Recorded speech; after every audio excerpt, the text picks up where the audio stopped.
भगवान कृष्ण के अनमोल वचन। क्यों व्यर्थ की चिंता करते हो? किससे व्यर्थ में डरते हो? कौन तुम्हें मार सकता है? आत्मा न पैदा होती है न मरती है, हर काम का फल मिलता है। इस जीवन में ना कुछ खोता है ना व्यर्थ होता है। संयम का प्रयत्न करते हुए ज्ञानी मनुष्य के मन को भी चंचल इंद्रियां बलपूर्वक हर लेती हैं।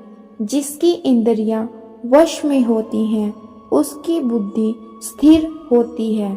जो भी मनुष्य अपने जीवन आध्यात्मिक ज्ञान के चरणों के लिए दृढ़ संकल्प में स्थिर है, वह सामान्य रूप से संकटों के आक्रमण को सहन कर सकते हैं और निश्चित रूप से खुशियां और मुक्ति पाने के पात्र हैं। जब भी तुम्हारी बुद्धि मोह रूपी दलदल को पार कर जाएगी, उस समय तुम शास्त्र से सुने गए और सुनने योग्य वस्तुओं से भी वैराग्य प्राप्त करोगे। केवल कर्म करना ही मनुष्य के वश में है, कर्मफल नहीं। इसलिए तुम कर्मफल की आसक्ति में ना फंसो तथा कर्म का त्याग भी ना करो। तुम्हारा क्या गया जो तुम रोते हो? तुम क्या लाए थे जो तुमने खो दिया? तुमने क्या पैदा किया था जो नाश हो गया? न तुम कुछ लेकर आए, जो लिया यहीं से लिया, जो दिया यहीं पर दिया। जो लिया इसी अर्थात ईश्वर से ही लिया, जो दिया इसी को दिया। जो मन को नियंत्रित नहीं करते उनके लिए यह शत्रु के समान कार्य करता है। खाली हाथ आए और खाली हाथ वापस चले। जो आज तुम्हारा है कल और किसी का, परसों किसी और का होगा। तुम इसे अपना समझकर मगन हो रहे हो। सुख दुख, लाभ हानि और जीत हार की चिंता ना करके मनुष्य को अपनी शक्ति के अनुसार कर्तव्य कर्म करना चाहिए। ऐसे भाव से कर्म पर मनुष्य को पाप नहीं लगता। जो हुआ वह अच्छा हुआ, जो हो रहा है वह अच्छा हो रहा है, जो होगा वह भी अच्छा ही होगा। तुम भूत का पश्चाताप न करो, भविष्य की चिंता न करो। वर्तमान चल रहा है। क्रोध से भ्रम पैदा होता है, भ्रम से बुद्धि व्यग्र होती है। जब बुद्धि व्यग्र होती है तब तर्क नष्ट हो जाता है, और जब तर्क नष्ट होता है तब व्यक्ति का पतन हो जाता है। सम्मानित व्यक्ति के लिए अपमान मृत्यु से भी बढ़कर है। सभी प्राणी जन्म से पहले अप्रकट थे और मृत्यु के बाद फिर अप्रकट हो जाएंगे, लेकिन जन्म और मृत्यु के बीच प्रकट दिखते हैं। फिर इसमें सोचने की क्या बात है? परिवर्तन संसार का नियम है। जिसे तुम मृत्यु समझते हो वही तो जीवन है।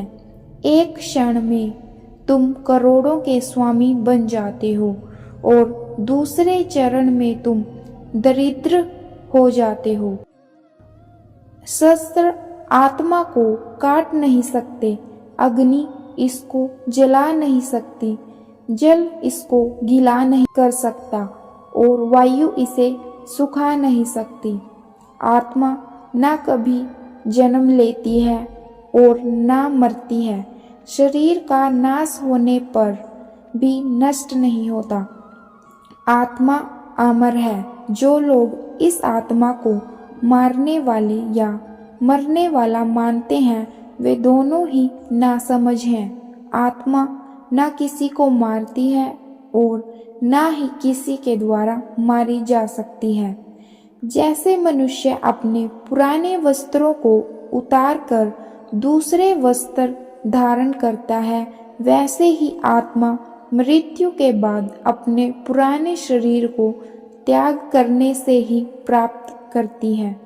न यह शरीर तुम्हारा है, न तुम शरीर के हो। यह अग्नि, जल, वायु, पृथ्वी, आकाश से मिलकर बना है और इसी में मिल जाएगा, परंतु आत्मा स्थिर है। फिर तुम क्या हो? तुम ज्ञानियों की तरह बातें करते हो, लेकिन जिनके लिए शोक नहीं करना चाहिए उनके लिए शोक करते हो। मृत या जीवित ज्ञानी किसी के लिए शोक नहीं करते। कर्म ही पूजा है। व्यक्ति जो चाहे बन सकता है यदि विश्वास के साथ इच्छित वस्तु पर लगातार चिंतन करे। मैं काल हूँ, सबका नाशक। मैं आया हूँ दुनिया का उपभोग करने के लिए। कर्म उसे नहीं बांधता जिसने काम का त्याग कर दिया है। मैं उन्हें ज्ञान देता हूँ जो सदा मुझसे जुड़े रहते हैं, जो मुझसे प्रेम करते हैं। अप्राकृतिक कर्म बहुत तनाव पैदा करता है। अपने अनिवार्य कार्य करो, क्योंकि वास्तव में कार्य करना निष्क्रिय से बेहतर है। मैं सभी प्राणियों के हृदय में विद्यमान हूँ। निर्माण केवल पहले से मौजूद चीजों का प्रक्षेपण है। बुरे कर्म करने वाले सबसे नीच व्यक्ति जो राक्षसी प्रवृत्तियों से जुड़े हुए हैं, उनकी बुद्धि माया ने हर ली है। वह मेरी पूजा या मुझे पाने का प्रयास नहीं करते। मैं ऊष्मा देता हूँ, मैं वर्षा करता हूँ, मैं वर्षा रोकता भी हूँ। मैं अमृत भी हूँ और मृत्यु भी मैं ही हूँ। जो इस लोक में अपने काम की सफलता की कामना रखते हैं वे देवताओं की पूजा करें। जब वे अपने कार्य में आनंद खोज लेते हैं तब वे पूर्णता प्राप्त करते हैं। इंद्रियों की दुनिया में कल्पना सुख की शुरुआत है और अंत भी जो दुख को जन्म देता है। कर्म योग वास्तव में एक परम रहस्य है। कर्म मुझे बांधता नहीं, क्योंकि मुझे कर्म के प्रतिफल की कोई इच्छा नहीं है। कर्म मुझे बांधता नहीं, क्योंकि मुझे कर्म के प्रतिफल की कोई इच्छा नहीं है। वीडियो अच्छी लगी है तो वीडियो को लाइक और चैनल को सब्सक्राइब करें। Thanks for watching.